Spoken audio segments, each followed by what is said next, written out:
This is a story about how I finally parted ways with my misunderstanding husband. I'm a 31-year-old employee. It's been 3 years since I married my husband.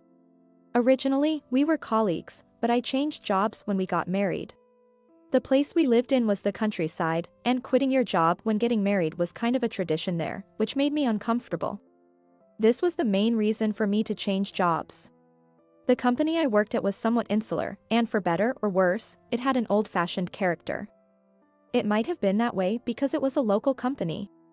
It was impossible for a married couple to keep working as colleagues in a place where women aren't well regarded for continuing to work as a full-time employee after marriage. I was treated like less than a trainee at my new job, while my husband continued working in the same department as before. My work consisted mostly of menial tasks like making coffee, photocopying, and cleaning. It's not that I'm belittling such work. Tasks usually done by everyone or on a rotational basis were all dumped on me felt wrong. In fact, even employees who were actual trainees didn't spend all day on such menial tasks. Probably, they were trying to make me quit on my own because they couldn't force me to resign just for getting married. Talking to my husband about it was useless. I couldn't tell if he was even listening or not. Maybe he was avoiding the discussion because if I became a stay-at-home wife, we'd lose financial flexibility. Then one day, my mother called and told me to contact my cousin. After hearing about my job frustrations, my mother had discussed it with relatives and acquaintances. This led to my cousin introducing me to a job. A company where one of my cousin's classmates worked was hiring, and they thought my experience could be valuable, so he urged me to interview. Following that recommendation, I was fortunate enough to be hired. I was thrilled and shared the news with everyone, but my husband hardly reacted. I thought it was strange, but since he didn't object, I submitted my resignation. And of course, they accepted my resignation right away. After all, they were waiting for me. The colleagues who had been gossiping behind my back sent me off as if nothing had happened. "We'll miss you. Let's go out for drinks sometime. Feel free to contact us anytime." I wondered which of them really meant it. My new workplace is in the next city over. It's a smaller regional city, but it has an office district and feels quite urban. What I realized after joining was that the company's culture was very modern. There's no bias in terms of employee age or gender, and there are several foreigners as well. At least, there's no discrimination based on whether someone is married or not. And actually, the pay is better. I now earn significantly more than that of my previous job, so much that I've surpassed my husband's salary. Probably it's because there's no gender discrimination. Men and women were able to earn the same salary for the same work. I'm now making almost $10,000 more a year than my husband, but I haven't told him yet. It was something unthinkable at my previous job, and given my husband's personality, I don't think he would accept the fact. Dissatisfaction against workplace had disappeared, and I became able to engage in my job with a sense of fulfillment. I'd like to say I have no worries, but that's not entirely true. My husband does no housework at all, so I have to do it all by myself. Honestly, it's really exhausting to handle the household chores for two while working full-time. I leave for work earlier than my husband and return quite late, but he never does any housework. He just snacks and waits until I get home. So, when I return, the house is messier than when I left, and there he is, just lounging on the couch. I'm hungry. Hurry up and make dinner. Okay. Just hearing him asking for food, a bath, or coffee is just exhausting. In the end, I'm the one who chose to work, so I guess it's inevitable. But to think of it now, I was probably brainwashed at that time. Since we got married, my husband would constantly assert his correctness and point out my shortcomings. Work is tough, because you don't have the ability. If you want to balance work and home, you should try harder. If housework isn't going well, it's because you're inefficient. Get used to it quickly and become more proficient. But since you're the one who chose to work, don't be lazy with housework. My husband would say these things to me over and over again. Unfortunately, in rural areas, men who don't do housework are more common than in urban areas. Also, the married women around me all handle the household chores themselves. Some even juggle childcare, caregiving, and farming. That's why my husband was able to make me believe it was natural for me to do all the housework. Both my mother and mother-in-law were stay-at-home moms. Most women of my generation are either housewives or work part-time too. Even though my situation as a full-time employee was different, maybe I became numb to it and just kept up with the housework as my husband said. He never told me to quit my job, but I wouldn't have quit even if he had said so. So, I convinced myself that since I was insisting on continuing to work, I couldn't neglect the housework. This kind of life continued for a while even after I changed jobs. When I got home after overtime, my husband would be in a bad mood. I would apologize and placate him while preparing dinner and then rushing through the housework, barely able to eat my own meal. But one day, the incident happened. My husband saw my wage statement. I had carelessly left it in the drawer. He stood there silently, staring at the wage statement. I tried saying things like, "It's just because of overtime this time," or "Maybe you'll earn more than me again soon," but it was no use. After that, my husband ignored me for days. He wouldn't speak or even look at me when I tried talking to him. Even if I stumbled and dropped something and made some noise, he would completely ignore it. Eventually, I stopped trying to talk to him, and just when I got used to the life without conversations, my husband suddenly spoke up. When I entered the living room after coming home, he shouted at me. "I'm home. What time do you think it is?" At my current job, there's a core time which everyone is expected to be at work. However, the exact times for arriving and leaving aren't strictly set. So, leaving times vary from person to person. I've explained my situation to my boss and tried starting as early as possible, but still sometimes I got home after 9 p.m. Even though I prepare ready-made or frozen meals that just need to be heated in the microwave, my husband would wait until I serve him. You shouldn't slack off on housework. The reason why you can keep working is because I allow it. My husband continued to yell at me while I hurriedly prepared a meal. He was intimidating throughout the whole conversation.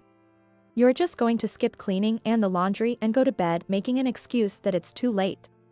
You're coming home late on purpose to slack off."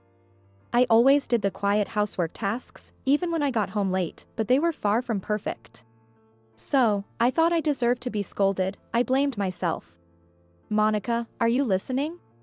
I'm saying don't get too cocky just because you're working. I'm sorry, I didn't mean it that way. I'm allowing you to work. Don't take it for granted." Yes, I understand that. I'm grateful. Back then, I really believed it that way. No, I was probably made to believe it. After that, I actively accepted requests for weekend work to reduce overtime on weekdays.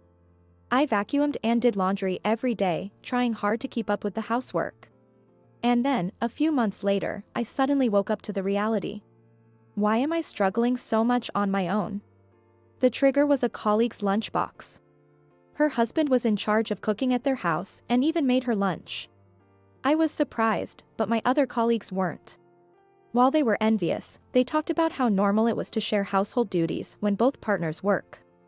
I couldn't bring myself to tell about my situation, because none of them seemed to be doing all the housework alone. When I casually asked relatives and friends, none of them had husbands who did as little as mine. I was shocked, so I decided to stop doing my husband's share of the housework. I didn't clean his room or do his laundry anymore. I only made and heated food for myself. Of course, he yelled at me, but I didn't care. A healthy adult should be able to take care of themselves.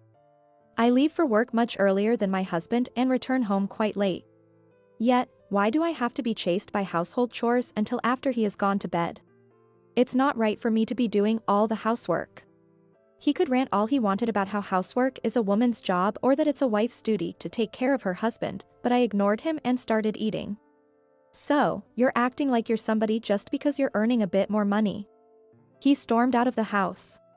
My heart was cold as I watched him leave. It was because he brought up about money and hurled insults at me. All the care for him until this day was for nothing.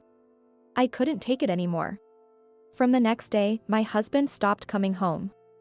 I thought he would contact me if something was up, so I left the situation alone, but it turned out he was staying at his parents' house.